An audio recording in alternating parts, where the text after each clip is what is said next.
Kami dari kelompok 6 Gerakan Islam Transnasional akan mempresentasikan tentang apa itu Fethullah Gulen Movement. Di sini kami beranggotakan yang pertama adalah Fethullah Gulen lahir pada 27 April 1938. Fethullah Gulen ini lahir di Provinsi Erzurum, Turki. Mulanya Fethullah Gulen Movement adalah ketika Fethullah Gulen membaca sebuah karya dari seorang ulama Turki yang bernama Said Nursi. Menurut Said Nursi, masalah terbesar yang dirasakan kaum muslimin dunia secara umum adalah umat manusia adalah kemiskinan, kebodohan, serta ketidakadanya rasa persatuan. Masalah tersebut, menurut Said Nursi, harus diselesaikan terlebih dahulu sebelum kita kembali memikirkan apa itu nilai-nilai kemanusiaan. Said Nursi adalah tokoh intelektual yang membentuk pandangan Fethullah Gulen terhadap masalah-masalah terkini. Fethullah Gulen menekankan akan pentingnya aktivitas sosial dan mengajak sekitar untuk bergotong royong mengatasi masalah yang sedang terjadi di dunia. Fethullah Gulen bergerak pada gerakan yang berbasis pada pengorbanan kesukarelaan daripada mengharap kepada pemerintah untuk menyelesaikan masalah-masalah tersebut. Awal mulanya, Fethullah Gulen ditugaskan untuk mengajar ke daerah Izmir sebagai khatib senior. Dan selain pada tugasnya, Fethullah Gulen berceramah ke beberapa provinsi. Di kota Izmir inilah gagasan tentang permasalahan sosial, ekonomi, pendidikan, dan kesejahteraan itu muncul. Hal ini berlanjut dengan mengumpulkan pebisnis dan orang kaya untuk mendanai institusi pendidikan yang sering disebut dengan Gulen School. Setelah institusi ini berkembang, Fethullah Gulen pada tahun 80-an mengeluarkan sebuah gagasan demi terwujudnya better world through a better education. Hal tersebut melahirkan sebuah inspirasi bagi para pendengarnya. Dari hal inilah, banyak sekali sekolah-sekolah yang notabene adalah untuk kemanusiaan. Sekolah ini rata-rata lahir di Asia Tenggara karena kedekatan etnik dari orang Turki dalam sejarahnya. Dalam tahun berikutnya, Fethullah Gulen mendorong pengikutnya untuk membuka dan mendanai institusi pendidikan di seluruh dunia. Tujuan dari transformasi SMED ini sendiri. Di era globalisasi sekarang ini tentu melahirkan sebuah gerakan sosial dan juga sipil dalam masyarakat demokratis. Sebagian besar dari gerakan ini sendiri berasal dari adanya krisis identitas, sosial, dan ekonomi yang terjadi di masyarakat. Awal dari gerakan ini pula diawali dari pemikiran tentang permasalahan yang sedang dihadapi di dunia Islam tentunya terhadap permasalahan sosial yang tidak dapat diselesaikan hanya oleh negara. Tujuan dari transformasi HISMED ini sendiri yang pertama ialah HISMED ini berusaha untuk memberikan solusi bagi umat muslim pada era modern. Alasan ini mengenai isu sosial yang muncul pada umat muslim yang diperkuat dengan hadis Nabi yang berbunyi orang mukmin adalah saudara. HISMED ini memandang umat muslim yang berada di luar wilayah luar Turki merupakan saudara yang wajib untuk dibantu. Ketika saudara muslim tersebut menghadapi masalah, maka sudah seharusnya umat muslim yang lain mampu untuk membantu. Kemudian yang kedua, HISMED melakukan transformasi untuk memperluas pengaruh budaya Turki di tingkat global, serta menciptakan sekutu di luar negeri, serta membuat bahasa Turki menjadi terkenal sebagai bahasa dunia. Gerakan ini menginginkan Turki menjadi sebuah negara yang memiliki kekuatan global seperti pada periode Ottoman. Kemudian yang ketiga, dikarenakan pada saat itu populasi orang Turki yang bertempat tinggal di luar negeri terbilang banyak, apalagi di negara-negara barat, maka HISMED ingin memperluas jaringannya melalui migrasi atau yang biasa disebut hikret bagi gerakan HISMED yang dilakukan oleh mereka di negara-negara lain. Dengan demikian, transformasi HISMED dapat melampaui batas negaranya dan memiliki tujuan untuk mengorganisir orang-orang yang tinggal di luar Turki. Kemudian yang keempat, HISMED ingin menyebarkan nilai-nilai Islam yang sebenarnya dapat sejalan dengan modernitas. Berbeda dengan gerakan Islam lainnya, HISMED ini menarik anggota dari daerah lain dengan gerakan yang lebih universal. Dalam dakwahnya pun, mereka melakukan dakwah baik pada masyarakat muslim maupun juga non-muslim di negara lain agar mereka dapat memeluk agama Islam melalui ajaran yang mereka tanam. Karakter HISMED Gulen. Gerakan HISMED merupakan istilah yang bersumber dari gerakan Gulen, yaitu gerakan masyarakat sipil Islam transnasional yang terinspirasi oleh ajaran Gulen. Ajarannya tentang HISMED atau layanan altruistik kepada masyarakat umum telah menarik sejumlah besar pendukung di Turki, Asia Tengah, dan semakin luas di bagian-bagian lain dunia, di lebih dari 160 negara.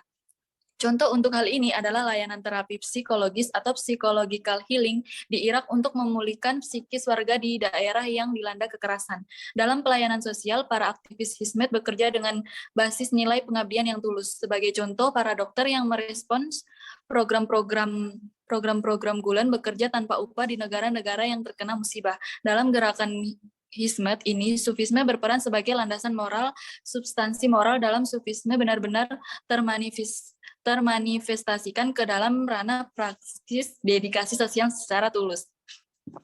Gerakan Hizmet yang disebut Gerakan Gulen atau Gerakan Hizmet Gulen merupakan teknis dalam sufisme dakwah Gulen yang menekankan metode uswah atau keteladanan tindakan praksis. Dengan metode uswah ini, Gerakan Hizmet menjadi pusat pergerakan berbagai aktivitas metode, teknik, dan taktik dakwah ke berbagai belahan dunia. Kesetiaan tanpa pamrih para anggota Gerakan Hizmet merupakan garansi kekuatan yang besar dalam pergerakan Hizmet ke berbagai penjuru dunia. Perkembangan Hizmet di berbagai negara. Yang pertama, Asia Tengah. Asia Tengah itu merupakan negara tujuan pertama dari diaspora Hizmet dengan mendirikan sekolah serta Bank Asia Finance yang bertujuan untuk memperluas investasi di negara-negara Asia Tengah. Gerakan Hizmet meletakkan akar kuat di Asia Tengah dan berkontribusi besar pada ekspansi pengaruh Turki yang luar biasa sejak tahun 1991. Hizmet banyak menyumbangkan soft power untuk Turki di kawasan Asia Tengah, di mana pada waktu tersebut Ankara belum dapat melakukan hal serupa setelah runtuhnya Uni Soviet. Sekolah Gerakan Gulen membantu memenuhi permintaan elit di wilayah Asia Tengah. Seperti di Kazakhstan, Gulen mengelola sekitar 30 sekolah, di Kyrgyzstan itu sekitar 15 sekolah, begitu pula di Azerbaijan, Tajikistan, Uzbekistan, Turkmenistan, hingga Georgia. Nah, keberhasilan Hizmet di Asia Tengah membuka pintu ke bagian lain dunia, terutama Eropa melalui Eropa Barat. Di kawasan ini, Gerakan Hizmet dinamis dan terorganisir. Kegiatannya di berbagai negara di Eropa, termasuk pendidikan, perdagangan, dan budaya, menempatkan Gerakan Hizmet berada di posisi depan terkait aktivitas bahasa Turki. Jadi Hizmet di Eropa itu nggak memamerkan identitas Islamnya, karena dia lebih menekankan kepada gerakan Islam dan juga kemanusiaan, sehingga gerakannya itu nggak terlihat sangat revolusioner seperti gerakan Islam yang lainnya. Nah, dengan begitu, Hizmet itu fokus pada menjalankan masjid dan memberikan layanan keagamaan kepada para migran Turki.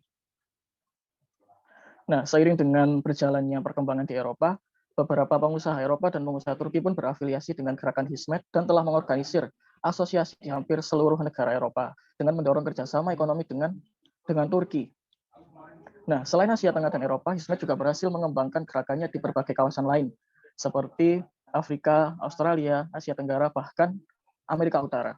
Melalui pendekatan transnasional yang unik, Hizmet telah membangun sebuah jaringan global yang berpengaruh, mulai dari menciptakan sekolah, asosiasi bisnis, dan institusi budaya di hampir setiap benua.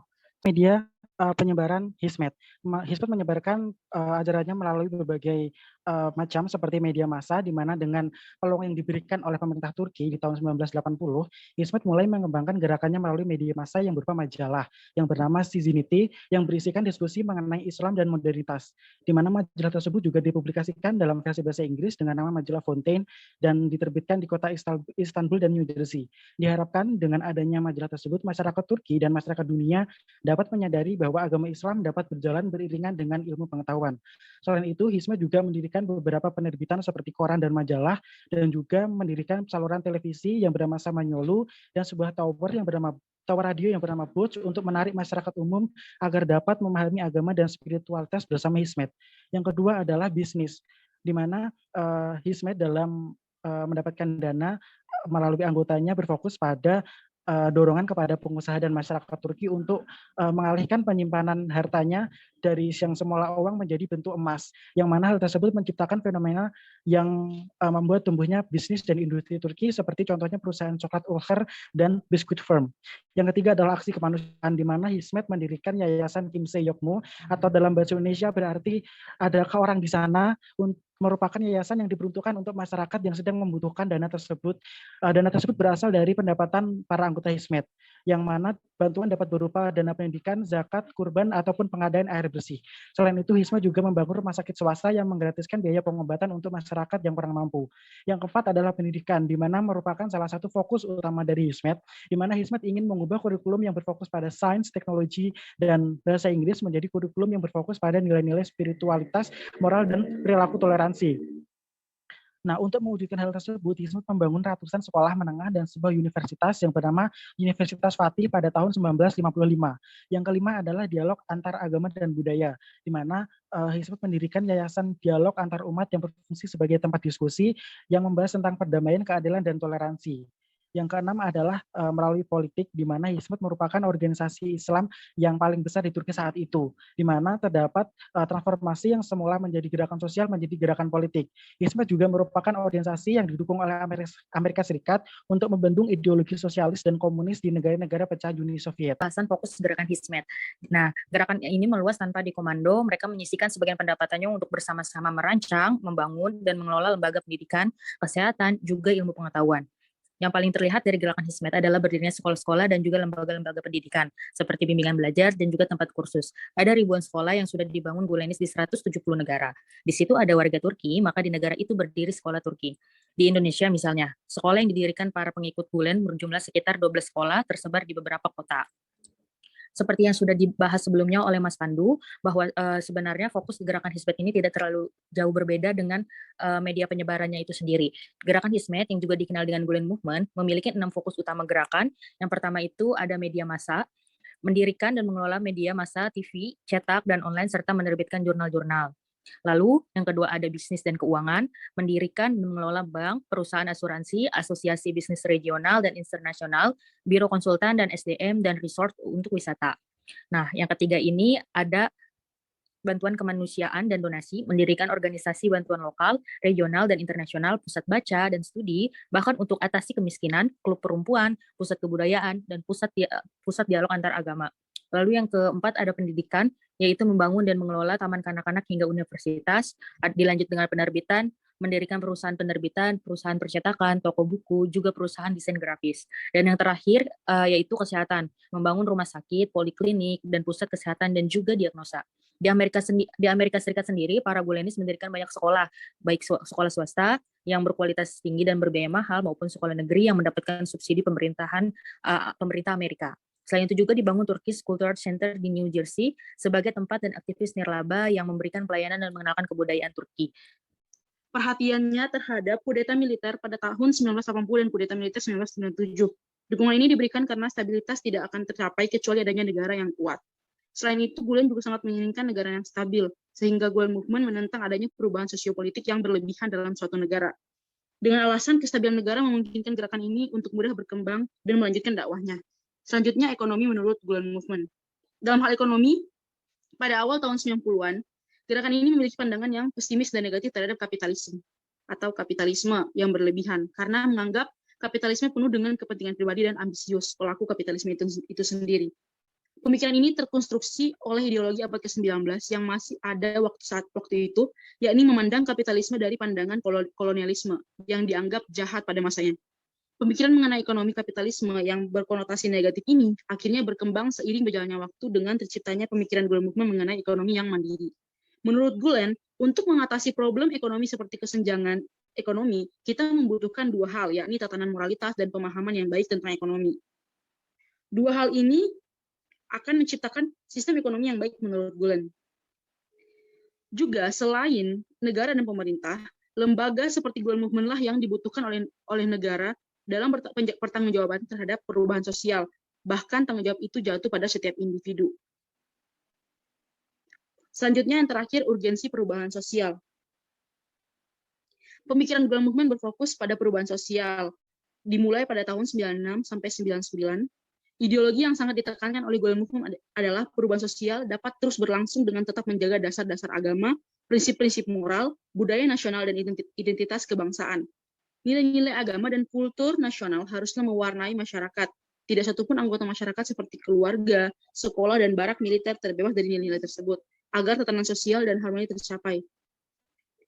Individu dalam hal ini memegang peran penting dalam pengaplikasian ideologi pemikiran Gulen, bahwa perubahan sosial tidak akan lahir jika bukan individu itu sendiri yang melakukan perubahan dari dalam dirinya, agar terbentuk masyarakat ideal dengan tatanan sosial yang kuat. Kemunduran Hizmet. Yang pertama, pasca kudeta militer 1997. Keberhasilan Hizmet di dalam mempengaruhi politik dan pemerintahan di dalam Turki terhenti ketika kembali terjadi kudeta militer pada tahun 1997. Fluktuatifnya Kebijakan domestik Turki menjadi alasan terkuat Hizmet untuk bertransformasi dan berhijrah di negara-negara yang lebih menjunjung tinggi konsep-konsep demokrasi. Kudeta militer pada tahun 1997 terjadi untuk mencegah pasukan atau gerakan Islam fundamentalis bermain di arena politik dan untuk membatasi kehadiran Islam di ranah publik Turki serta mengambil alih Turki dari Necmettin Erbakan yang terpilih sebagai presiden. Militer Turki kemudian melihat potensi terjadi iranisasi pada masa kepemimpinannya. Hizmet sendiri terjebak dalam posisi kudeta tersebut. Yang kedua yaitu semakin kuatnya intervensi pemerintahan Erdogan. Dengan ketidakpastian kebijakan domestik Turki terhadap eksistensi gerakan Hizmet, membuat Hizmet semakin memantapkan diri untuk memperluas wilayah pergerakannya sehingga ketika gerakannya tidak dapat berkembang lebih luas di dalam negara Turki, maka Hizmet dapat terus bergerak di negara-negara yang menjunjung nilai demokrasi. Pada kudeta militer kali ini, Hizmet memiliki gerakan baru, yaitu mengembangkan Hizmet di negara adidaya Amerika Serikat. Hal tersebut ditandai dengan bertolaknya sang inspirator Hizmet ke Amerika pada tahun 1999. Sayangnya, citra Hizmet mulai menurun di berbagai kawasan akibat isu yang berhembus tentang aktivitas terorisme dari gerakan tersebut. Setelah Erdogan menyatakan bahwa di balik terjadinya kekacauan di Turki merupakan hasil karya dari gerakan